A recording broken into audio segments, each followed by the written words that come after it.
Demonic roots, evolution.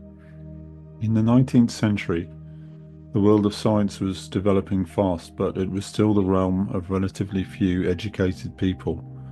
If someone said something was scientific, then the ordinary person would find it hard to check it out or challenge it. This led to the growth of pseudoscience, where different methods and ideas were described as scientific without actually having any scientific basis. Among these were phrenology, that is skull measuring for personality, mesmerism, which was hypnotism or animal magnetism, eugenics, spiritualism, electropathy, cures by electricity, and hydropathy, a water cure. All of these were falsely presented as being based on science. Nearly all of these 19th century pseudosciences have now been debunked, but a few, such as Freud's psychoanalysis, still cling on today. For some reason, one of the least scientific of all, Darwin's theory of evolution, remains largely unchallenged in mainline scientific circles. Darwin believed that life evolved over millions of years by a process of trial and error.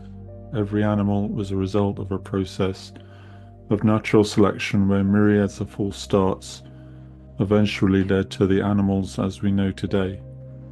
He expected to find a chain of fossils which showed this development, but neither he nor anyone else have found any such chain.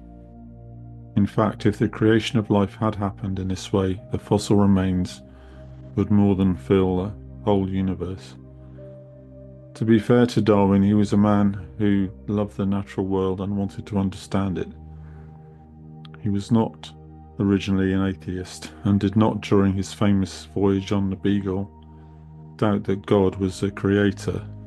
During this voyage, he simply observed that species could adapt within certain limits. His loss of faith seems to have come later, possibly influenced by the death of his beloved daughter Annie. Today, evolution, which is only a theory, is accepted by many as a fact. It has developed from Darwin's theory of natural selection into a panacea to describe the development of all life and behavior. Because no evidence has ever been found for the gradual evolution of species, evolutionists have come up with the idea that rapid changes in the development of life come through mutations that prove beneficial to species and accelerate the process of evolution. Once again, there is not a shred of evidence for this happening. Mutations, which happen in nature, are simply genetic copying errors that result in a loss of genetic information over generations. They are never beneficial. So why do people cling to this nonsensical theory? There is a spiritual reason. Before I was born again, I never questioned the theory of evolution as I was brought up with it. Only after I was saved did I really critically question evolution as a theory. 2 Corinthians chapter 4 verses 3 to 4. But if our gospel be hid, it is hid to them that are lost, in whom the God of this world hath blinded the minds of them which believe not, lest the light of the glorious gospel of Christ, who is the image of God, should shine unto them. So before we were saved, our minds were blinded to the gospel. And an important part of the gospel is that God is the creator of all things, and also that human beings are created in the image of God. When God is rejected, he has to be replaced with something, and evolution is just one of the theories used to explain the absence of God. If Satan can get us to believe that we are simply the result of 4.5 billion years of accidents, then we are no longer significant. The truth is that only God can create life. The more we discover about life, the more complex we realize it is. In Darwin's time, there was no knowledge of DNA or deoxyribonucleic acid, the molecule that carries the genetic instructions for the growth, development and functioning of all known living organisms. Every change that occurs in a living organism requires a change in these instructions. Life is vastly more complex than was imagined in the 19th century. Each organism has its own unique DNA code, which contains all its genetic information.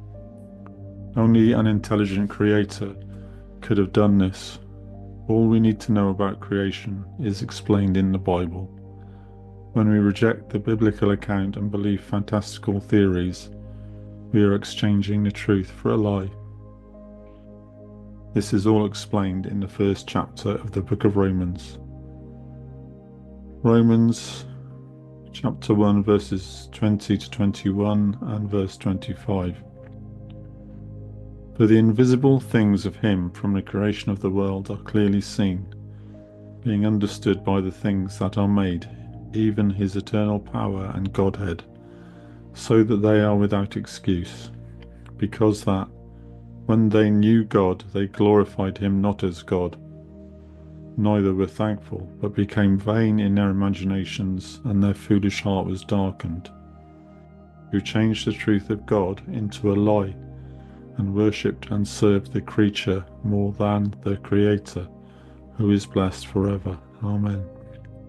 So creation itself is a witness for God. When we reject this witness, our hearts become darkened, and we are unable to perceive what is true. So, thank you for listening. If you found this video interesting, you can find more information at prophecy-workshop.com.